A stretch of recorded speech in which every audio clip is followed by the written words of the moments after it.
How's it going, everybody? Sorry it's been a hot minute since I've posted anything. There's just not really been too much that's interested me in talking about it on camera, really.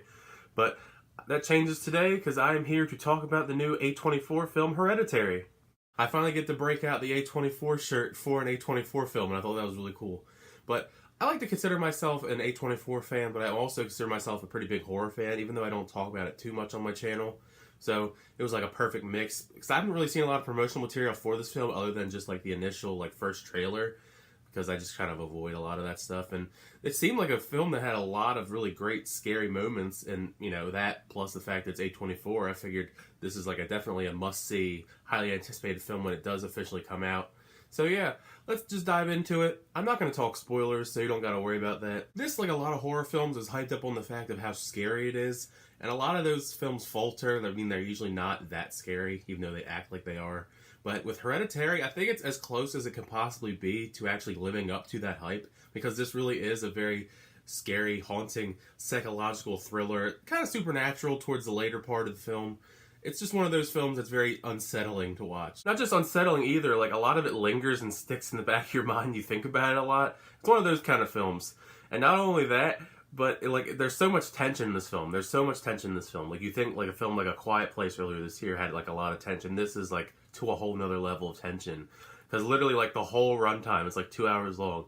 And the tension just builds and builds and builds and builds. And towards this climax, and it does not let go, and it does not give you any time to breathe for the entire runtime. And I feel like that could probably hinder some people from not liking it or not watching it, because there is so much tension that just does not let go of you. But I felt like it was good. I mean, it might not resonate very well with people who have like this kind of drama in their lives, especially like family drama. There's a lot of most of the plot's like family driven, conflict. But I'm not gonna get into the specifics about the plot, just because it's better to go in without knowing too much about this film.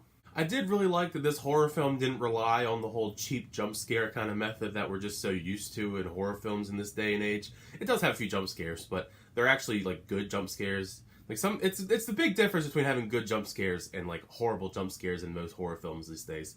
And also, it doesn't rely on them, because there's so much creepy atmosphere in this film, and it's just a very unsettling movie. Between the atmosphere and just the cinematography, just the creepy visuals of the cinematography with the wide pan shots in this film, it's just really unsettling to watch. And then you actually see things in the background in a couple scenes, and you're like, oh my god, the tension really does build just like through everything, whether it be the performances between the characters, the visuals.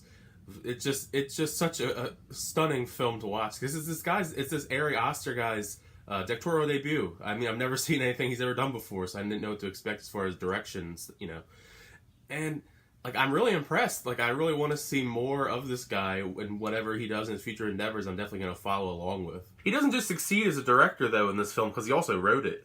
And the script for this film is it's very well written. The script is almost near perfect with most of these characters. They're all very well developed.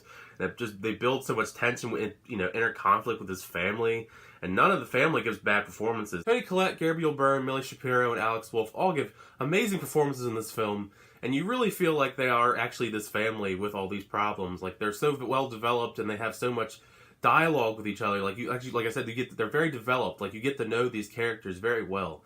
Especially Toni Collette's character, she's probably the standout performance out of this film, because she just feels like she can explode at any moment. There's just so much going on with her character. Also, Millie Shapiro is another standout.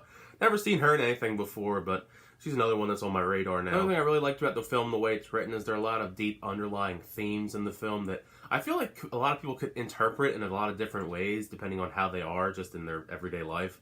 So it's going to be interesting to see how different people interpret different things in this film, because it's one of those films. It's like a psychological thriller horror kind of film, so everybody takes different little pieces from it, as long as it's a good psychological horror film. But yeah, I highly recommend this film. It pretty much lived up to every expectation I had, in a horror film or just film in general. It just has so many great performances, great genuine horror. I mean, you don't see that a lot this day and age. I actually feel like this upseats A Quiet Place is my favorite horror thriller of the year, which isn't really saying much, because there's not really been too much, because it's like that and like Truth or Dare. I mean, there's not really a whole lot going on as far as horror goes, but this is like must-see horror, right? Especially A24, Ari Aster, everybody involved with this, they did a phenomenal job with this film. And I'm definitely going to see it more than once, just to see if I can pick up on different things I didn't notice the second time around. It's just one of those films that you might want to watch one or two more times afterwards, just to get fully digest everything that you've seen. I mean, if it might be a little hard to sit through sometimes, just because the tension builds and builds and builds in this kind of film, but it's definitely worth it. So yeah, that was my review of Hereditary. I believe it comes out June 8th everywhere, so around that time, be sure to definitely check it out when it comes out. It's definitely a must-see film, I feel anyways.